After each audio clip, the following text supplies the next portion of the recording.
नमस्कार बंधुओं, study with peppy YouTube channel पर आपका हार्दिक स्वागत और अभिनंदन। आज हम पढ़ेंगे कि चतुर्मिति की प्रश्नावली में काम आने वाले जैसे समांतर चतुर्भुज हो गया, सम चतुर्भुज हो गया, समलंब चतुर्भुज हो गया या फिर केवल चतुर्भुज, उनके कुछ सूत्र होते हैं, वो कैसे ज्ञात किए जाते हैं, उनको ये रटना नहीं, हमें सीखना है कि वो सूत्र कैसे बने जिससे परीक्षाओं में हमें रटने से आज़ादी मिले। चलिए शुरू करते हैं। सबसे पहले देखिए, हमारे पास एक सूत्र होता है त्रिभुज का, जिसमें ये आधार दिया हुआ है, इसको क्या बोलते हैं, बेस, और दूसरी हमारे पास होती है ऊंचाई, जिसको बोलते हैं हाइट। हमारे पास त्रिभुज में दिए हुए होते हैं आधार और ऊंचाई। ये अगर हमारे पास दिए हुए हो तो हम ज्ञात करते हैं त्रिभुज का क्षेत्रफल। त्रिभुज का क्षेत्रफल बराबर 1/2 आधार इंटू ऊंचाई। आई बात सुनने, ये सूत्र चाहे कैसा भी त्रिभुज हो, चाहे ऐसा त्रिभुज हो, अधिकोण त्रिभुज, जिसमें ऊंचाई ये काम आएगी, ये दे रखी होगी और आधार ये वाला, इसमें भी वही सूत्र लगेगा 1/2 आधार इंटू ऊंचाई, क्योंकि इसमें ऊंचाई दे रखी है और आधार दे रखा। मतलब त्रिभुज किसी भी शेप में हो, एक सीट से सामने वाली भुजा पर डाला गया लंब हमारे पास हो तो उसको ऊंचाई बोलते हैं, और उसके आधार पर हम आधार इंटू ऊंचाई को 1/2 से गुणा करके हम त्रिभुज का क्षेत्रफल ज्ञात कर लेते हैं। सबसे पहले हम सीखेंगे कि त्रिभुज के क्षेत्रफल से समांतर चतुर्भुज का क्षेत्रफल ज्ञात करने का सूत्र कैसे ज्ञात होता है। चलिए देखते हैं। जैसा कि हमारे पास एक समांतर चतुर्भुज है, ये वाला एक समांतर चतुर्भुज है ए बी सी डी। समांतर चतुर्भुज का क्षेत्रफल ज्ञात करने का सूत्र होता है बराबर होता है आधार इंटू ऊंचाई। समांतर चतुर्भुज का क्षेत्रफल ज्ञात करने का हमारे पास सूत्र है आधार इंटू ऊंचाई। ये आया कैसे, एक बार देखते हैं कि हम इस त्रिभुज में, नहीं सॉरी, इस समांतर चतुर्भुज में कोई भी एक विकर्ण खींच लेते हैं, कोई भी एक डायगोनल विकर्ण हम खींच लेते हैं। ये हमने एक डायगोनल खींच लिया, इसका BD, जिसको विकर्ण बोलते हैं। अब देखिए हमारे पास दो त्रिभुज बन गए, त्रिभुज ABC एंड CBD या फिर BCD। हमारे पास दो ट्रायंगल बन गए। अब देखिए इसमें इसकी हम मान लेते ये ऊंचाई है, इसकी हाइट हमने क्या मान ली, ऊंचाई h मान ली। और हम जानते हैं कि समांतर चतुर्भुज में आमने सामने की भुजाएं समांतर होती है और समांतर रेखाओं के बीच की दूरी हमेशा निश्चित होती है। तो ये h है, तो इधर भी क्या हो गया, h हो गया। और दूसरी बात हम जानते हैं कि समांतर चतुर्भुज की आमने सामने की भुजाएं बराबर होती है। ये क्या होता है, AB बराबर CD, एंड दूसरा हमारे पास होता है AD बराबर BC। अब देखिए ये बाद में काम लेंगे, पहले मैं इस त्रिभुज की बात करूं। त्रिभुज ABD का क्षेत्रफल, त्रिभुज ABD का क्षेत्रफल हमारे पास क्या होगा, वही 1/2 आधार इंटू ऊंचाई, बेस इंटू हाइट। ये हाफ हो गया। यहाँ पे आधार बेस को हमने क्या मान लिया, AB मान लिया। सीधा ही बेस को हमने क्या मान लिया, AB आधार, और ऊंचाई हमारे पास इसको हमने h मान लिया, तो h नाम दे दूं, हाइट हमने h मान ली। तो एक त्रिभुज का क्षेत्रफल हमारे पास आ गया त्रिभुज ABD का half into AB into h। दूसरा बात करें त्रिभुज BCD, त्रिभुज BCD का क्षेत्रफल, यह भी एक त्रिभुज है, इसमें भी वही सूत्र लगेगा 1/2 आधार इंटू ऊंचाई। लेकिन इसमें ध्यान रखना, इस त्रिभुज के लिए आधार यह है, आधार हमें वो वाली भुजा माननी है जिस पर लंब डाला गया। देखो यहाँ पे लंब डाला गया, हमेशा ध्यान रखना, आधार वही भुजा माननी है जिस पर लंब डाला गया है। तो इसका क्या हो गया, फॉर्मूला वही 1/2 बेस इंटू हाइट। इधर बेस आधार क्या हो गया हमारा CD, और ऊंचाई भी इसमें वही रही, h ही है। अब देखिए इस चतुर्भुज को हमने दो भागों में बांटा, एक पहला त्रिभुज हो गया और दूसरा त्रिभुज हो गया। अब संपूर्ण चतुर्भुज का क्षेत्रफल होगा, दोनों त्रिभुजों के क्षेत्रफल को जोड़ दो, त्रिभुज एबीडी का क्षेत्रफल और त्रिभुज बीसीडी का क्षेत्रफल। मैं इनको दोनों को जोड़ रहा हूं, तो क्या होगा 1/2 हो गया A B into H plus 1/2 C D into H. अब इन दोनों में कॉमन आ रहा है, हाफ कॉमन आ रहा है एंड एच कॉमन आ रहा है, पीछे बच गया A B plus C D. अब देखो हमने स्टार्टिंग में लिखा ए बी का मान सी डी के बराबर होता है, फिर सी डी का मान ए बी के बराबर होता है, तो हम इसको क्या करेंगे, इसकी जगह लिख देंगे ए बी या फिर इसकी जगह सी डी लिखो। अब देखिए यहाँ पे A B plus A B मिलकर हो गया 2ab, 1/2 एच तो यही रहा into A B plus A B हो गया 2ab, 2 से 2 कट गया, पीछे बचा h इंटू ए बी। क्या बचा h इंटू ए बी, और ए बी क्या हमारा आधार है, बेस है, और h हमारा क्या है, ऊंचाई है, हाइट है। तो सूत्र क्या बन गया, आधार इंटू ऊंचाई। इस प्रकार समांतर चतुर्भुज का क्षेत्रफल आता है आधार इंटू ऊंचाई। अब देखिए समांतर चतुर्भुज के बाद हम ज्ञात कर ले एक बार समलंब चतुर्भुज, ठीक है ना।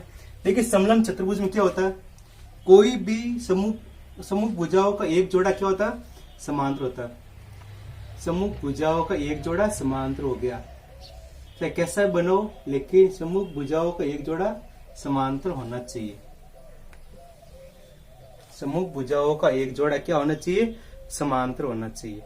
अब देखिए समलंब चतुर्भुज,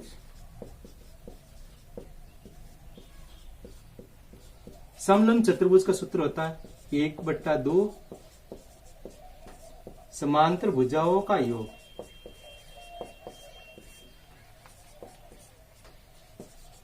सम ऑफ पैरेलल साइड्स इनटू इनकी बीच की दूरी, आप इनको बोलते हैं ऊंचाई, हाइट। अब देखिए ये सूत्र आया कैसे, इसके लिए वही तरीका कि मान लो हमारे पास चतुर्भुज है ए बी सी डी, वही अब इसकी ऊंचाई यही है, जो यहां पर भी ऊंचाई वही है, मतलब ऊंचाई फिक्स रहनी है। ऊंचाई होता है ये सामने वाले किसी शीट से दूसरी भुजा पर डाला गया लंब। अब देखिए हम क्या करते इसको, इस चतुर्भुज को भी हमने दो भागों में बांट दिया, त्रिभुज एबीसी एंड त्रिभुज एसीडी। मैं पहले ज्ञात कर लो त्रिभुज एबीसी का क्षेत्रफल, त्रिभुज एबीसी का क्षेत्रफल वही होगा 1/2 आधार इंटू ऊंचाई। इसका आधार इस बार क्या हो गया, ए बी हो गया। जिस भुजा पर लंब आ रहा है उसको क्या बोलते हैं, आधार। हमारा आधार हो गया 1/2 आधार इन बेस, ये हो गया A B into height. Height देखो ये पूरी हाइट को हमने मान लिया, इस त्रिभुज का क्षेत्रफल क्या हो गया 1/2 ए बी इंटू एच हो गया। दूसरा त्रिभुज ए सी डी का क्षेत्रफल, त्रिभुज ए सी डी का क्षेत्रफल, इसको हम कैसे ज्ञात करेंगे, ध्यान रखना। इस पे क्या है, त्रिभुज ए सी डी, इसमें आधार इसको मान लो, और इस पे लंब डाल रहे यहां से, देखो ये वाला।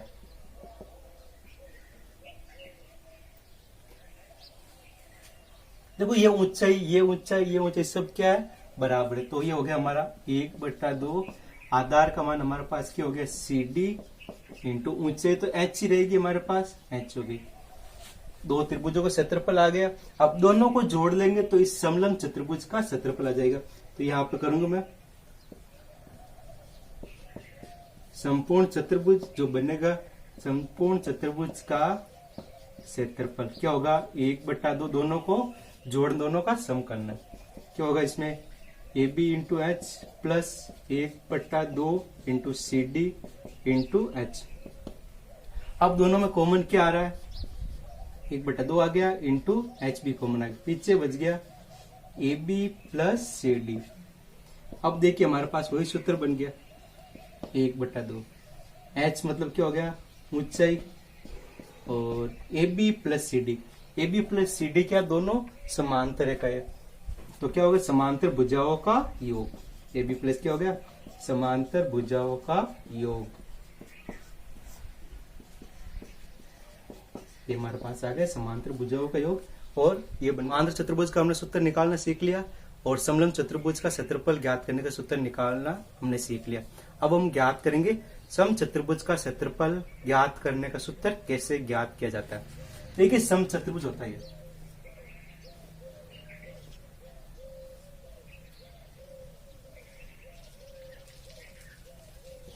जिसकी चारों साइड इक्वल होती है। सम चतुर्भुज ऐसा चतुर्भुज जिसकी चारों साइड इक्वल होती है और आमने सामने की भुजाएं समांतर भी होती है, उसको बोलते हैं सम चतुर्भुज। एक देखिए, अगर हम इसमें आधार और ऊंचाई दे रखी है, सम चतुर्भुज में आधार और ऊंचाई दे रखी है, तो हम वही समांतर चतुर्भुज वाला सूत्र अप्लाई कर सकते हैं, क्योंकि एक सम चतुर्भुज को हम समांतर चतुर्भुज कह सकते हैं। लेकिन किताबों में विकर्ण के आधार पर आता है। और विकर्ण क्या होता है, इसमें ऐसे होते हैं।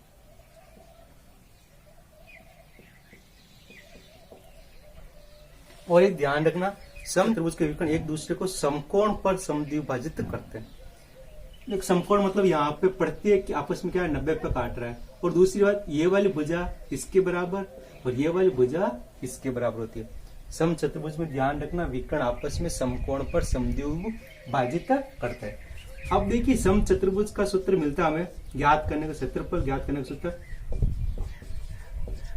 ये हमें मिलता है 1/2 विकर्ण इंटू विकर्ण, या फिर d1 into d2, diagonal into diagonal. ये आया कैसे, ध्यान रखना। अब देखिए, मान लो कि ये हमारा त्रिभुज है, त्रिभुज ABC में। मैं इस त्रिभुज की बात करूं, त्रिभुज ABC में। इस बार देखना, हमने इस वाले शीट से इस पर ये लंब डाला, विकर्ण होता आपस वैसे समकोण पर समद्विभाग कर रहा है, तो हमने भुजा AC पर शीर्ष B से इस पे क्या डाला, लंब। तो ये AC हमारा क्या हो गया, आधार, और ये हमारी क्या होगी, ऊंचाई हो गई। इसको मैं यहाँ पे नाम दूं BU। BU हमारी क्या हो जाएगी, ऊंचाई। तो त्रिभुज ABC में, त्रिभुज ABC का क्षेत्रफल, त्रिभुज ABC का क्षेत्रफल क्या होगा, वही 1/2 आधार इंटू ऊंचाई। आधार AC इसलिए हुआ क्योंकि B से इस पर क्या डाला है, लंब डाला है। तो आधार हमारा क्या हो गया, AC इंटू ऊंचाई। ऊंचाई इस बार क्या है, BO। ऊंचाई हमारे पास क्या है, BO। इसी प्रकार त्रिभुज ACD का क्षेत्रफल,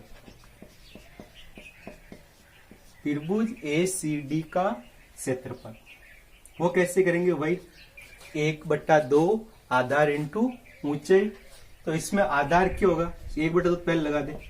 आधार देखो इसमें वही AC लेंगे, कारण क्योंकि इस पे D से यहाँ पे लंब डाला गया, D से क्या डाला गया, लंब डाला गया। तो इसका लंब, इस ऊंचाई क्या होगी, D हो गई, और आधार हो गया AC। तो ये आधार इंटू DO, ये हमारे पास इसकी ऊंचाई आ गई। अब देखिए संपूर्ण चतुर्भुज का क्षेत्रफल, ये हमारे पास क्या है, सम चतुर्भुज में संपूर्ण लिख रहा हूं। संपूर्ण चतुर्भुज का क्षेत्रफल क्या हो गया, 1/2 into AC into BO plus 1/2 AC into DO। अब इसमें कॉमन क्या आ रहा है, 1/2 AC इसमें भी, AC इसमें भी है, पीछे बच गया BO प्लस DO। अब देखिए BO plus DO, BO plus DO को हम लिख सकते हैं BD, क्योंकि BD के ही 2 भाग है। तो हम लिख दे इसको 1/2 AC इंटू BD। अब देखिए हमारे पास वही 1/2 AC के एक विकर्ण है, तो पहला विकर्ण हो गया, इंटू BD भी क्या एक विकर्ण है, ये भी हमारा क्या हो गया, दूसरा विकर्ण हो गया। इस प्रकार इसका सूत्र आता है 1/2 विकर्ण इंटू विकर्ण, या फिर विकर्णों का गुणनफल सम चतुर्भुज का क्षेत्रफल ज्ञात करने का एक सूत्र है। समांतर चतुर्भुज का क्षेत्रफल ज्ञात करने का सूत्र कैसे निकाला जाता है वो सीख लिया। समलंब चतुर्भुज का कैसे निकाला जाता है वो सीख लिया। सम चतुर्भुज का कैसे निकाले, सम चतुर्भुज का क्षेत्रफल ज्ञात करने का सूत्र कैसे निकाला जाता है वो हमने सीख लिया। अब हम ज्ञात करते एक और सूत्र आता है हमारे पास, जिसमें कुछ भी नाम नहीं दे रखा, समलंब है, एक सम है, एक समांतर, कुछ भी नहीं दे रखा होता है। उसका क्षेत्रफल ज्ञात करने का सूत्र क्या क्या होता है और कैसे ज्ञात करते हैं वो देखिए। हमारे पास दिया था कि चतुर्भुज का क्षेत्रफल, क्या था, चतुर्भुज का क्षेत्रफल। चतुर्भुज का क्षेत्रफल ज्ञात करने का सूत्र होता है 1/2 विकर्ण इंटू विकर्ण पर डाले गए लंबों का योग, विकर्ण इंटू विकर्ण पर डाले गए लंबों का योग। ये हमारे पास चतुर्भुज का क्षेत्रफल ज्ञात करने का सूत्र होता है। अभी आया कैसे वो हम ज्ञात करना सीखेंगे। जैसे कि हमारे पास कोई भी चतुर्भुज हो, किसी भी शेप में बस 4 भुजाएं होनी चाहिए। मान लो एक इस प्रकार का एक चतुर्भुज है, इसमें क्या करेंगे, विकर्ण आ रहा है तो कोई भी एक विकर्ण खींच लो। जैसे मैं यहाँ पे एक विकर्ण खींच लूं, ये वाला, इसको मैं नाम दे दूं ABCD। अब क्या करना है, हमें वही विकर्ण पर सामने वाले शीर्ष से एक लंब डालना है। ये हमने डाले लंब। इसी प्रकार इसमें भी सामने वाले शीर्ष पर हमें एक लंब डालना है। इसको मैं नाम दूं O और इसको नाम दे दिया P। अब देखिए इस चतुर्भुज को हम 2 भागों में बांट देते हैं, ABC और ABD, त्रिभुज ABC और त्रिभुज ACD में। देखिए पहले मैं ज्ञात कर लूं त्रिभुज ABC का क्षेत्रफल। त्रिभुज ABC का क्षेत्रफल क्या होता है, 1/2 आधार इंटू ऊंचाई। इस बार आधार में AC लूंगा, कारण क्या है, इस पे हमने B से लंब डाला है, तो क्या हो गया 1/2 आधार हमारे पास क्या हो गया AC इंटू ऊंचाई, मतलब ये हो गया BP, लिख दूं मैं यहाँ पे। इसी प्रकार ऊपर वाले त्रिभुज त्रिभुज ACD का क्षेत्रफल, ये हमारे पास क्या हो गया 1/2। इसमें भी आधार हमने क्या मान लिया AC इंटू इसकी ऊंचाई। देखिए इस बार शीर्ष से सामने भुजा पर डाला गया लंब, ये क्या हो गया D। अब देखिए इसको हमने 2 त्रिभुजों में बांट दिया और दोनों के क्षेत्रफल ज्ञात कर लिए। तो अब दोनों को जोड़ ले कि चतुर्भुज कौन सा, ABCD का क्षेत्रफल क्या होगा 1/2 AC into DP plus 1/2 AC into DU। अब दोनों में कॉमन क्या आ रहा है 1/2 AC कॉमन आ रहा है, पीछे बच गया BP प्लस DU। अब देखिए हमारे पास क्या बन गया, अब इनको जोड़ तो नहीं सकते, तो हमारे पास सूत्र बन गया AC क्या है, विकर्ण है, और इंटू। अब देखिए BP और DU क्या है, ये क्या विकर्ण पर डाले गए लंब। ये भी विकर्ण पर डाला गया लंब है और ये भी विकर्ण पर डाला गया लंब, तो हम लिख देंगे दोनों के विकर्ण पर डाले गए लंबों का योग। ये हो गया विकर्ण पर डाले गए लंबों का योग, विकर्ण पर डाले गए लंबों का योग। ये हमारे पास आ गए चतुर्भुज का क्षेत्रफल कैसे ज्ञात करते हैं, उसका एक सूत्र आ गए। आज के लिए बस इतना ही। हम आगे की क्लास में पढ़ेंगे बेलन, घन, घनाभ के जो भी सूत्र होते हैं, जैसे आयतन का हो गया, संपूर्ण पृष्ठीय का हो गया, या वगैरह वगैरह, विकर्ण वाला हो गया, सारे सूत्र कैसे आए उनको याद रखने का तरीका बताऊंगा। धन्यवाद। जय हिंद, जय भारत। घर में रहिए, सुरक्षित रहिए।